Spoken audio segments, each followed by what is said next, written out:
నిఘా తెలుగు టీవీకి స్వాగతం. గుంటూరు ప్రభుత్వ ఆసుపత్రిలోని జీవనాధార జనరిక్ మెడికల్ షాప్ వ్యవహారం వివాదాస్పదంగా మారింది. తమకు 2029 వరకు చెల్లుబాటు అయ్యే అనుమతులు ఉన్నప్పటికీ అధికారులు అక్రమంగా వేధింపులకు గురి చేస్తున్నారని షాపు నిర్వాహకుడు షంషీర్ ఆరోపించారు. ఈ వ్యవహారంపై బాధితులు జిల్లా కలెక్టర్ కార్యాలయం ఎదుట ధర్నా నిర్వహించి న్యాయం చేయాలని కోరారు. షాపు నిర్వాహకుడు షంషీర్ మాట్లాడుతూ, ఈ వ్యవహారంపై హైకోర్టులో కేసు పెండింగ్లో ఉన్నప్పటికీ అధికారులు కోర్టు ఆదేశాలను పట్టించుకోవడం లేదని ఆరోపించారు. అర్ధరాత్రి 3 గంటల సమయంలో షాపులో ఉన్న సుమారు 40 లక్షల రూపాయల విలువైన మందులను బలవంతంగా తీసుకెళ్లారని వాపోయారు.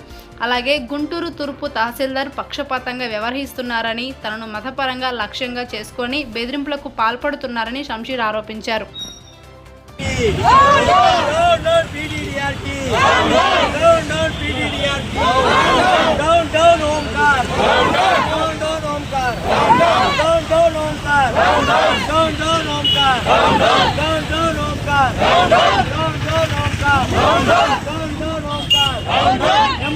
భయపెట్టారు, వాళ్ళని ఒకటే భయపెట్టారు. ఎవరైతే జిల్లా మహిళా సమీక్ష అధ్యక్షురాలు ఉందో, నేను ఎస్సీని, నాతో పాటు ఎస్సీలు ఎస్టీలు ఉన్నారు, మేము తలుచుకుంటే మీ మీద అక్రమంగా కేసులు బకాయిస్తాం, మిమ్మల్ని దౌర్జన్యంగా రోడ్ల మీద లాగుతాం, మిమ్మల్ని అనేకమైనటువంటి కేసులు పెట్టి బొక్కలు వేపించి తన్నిస్తాం, మీరు ఇమీడియట్గా ఖాళీ చేయాలి, చేయకపోతే మీ అంతు తేలుస్తామనేటటువంటి మాటతో వాళ్ళని భయపెట్టేటటువంటి ప్రయత్నం చేశారు. ఆ టైంలో ఆయన లేడు, ఓనర్ లేడు.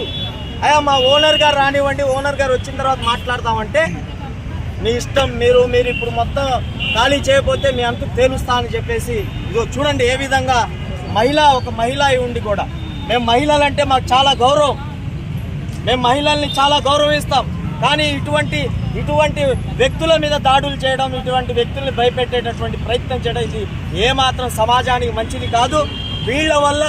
వీళ్ళ వల్ల ఎంతో మందికి హాని జరిగేటటువంటి అవకాశాలు చాలా ఉన్నాయి.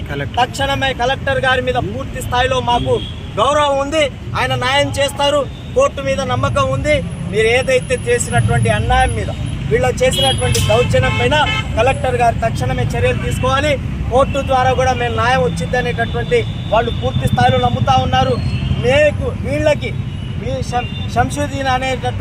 షంషీర్ అనేటటువంటి వ్యక్తితో పాటు 22 మంది స్టాఫ్ కూడా మేమందరం కూడా అండగా ఉండి వాళ్ళ యొక్క సమస్య పరిష్కారం చేసేంత వరకు, వాళ్ళ మెడికల్ షాపు తిరిగి పెట్టించేంత వరకు కూడా మేము పోరాటం చేస్తాం, వాళ్లకు అండగా ఉంటామనేటటువంటి మాటతో ఈ సందర్భంగా హెచ్చరిస్తా ఉన్నాం.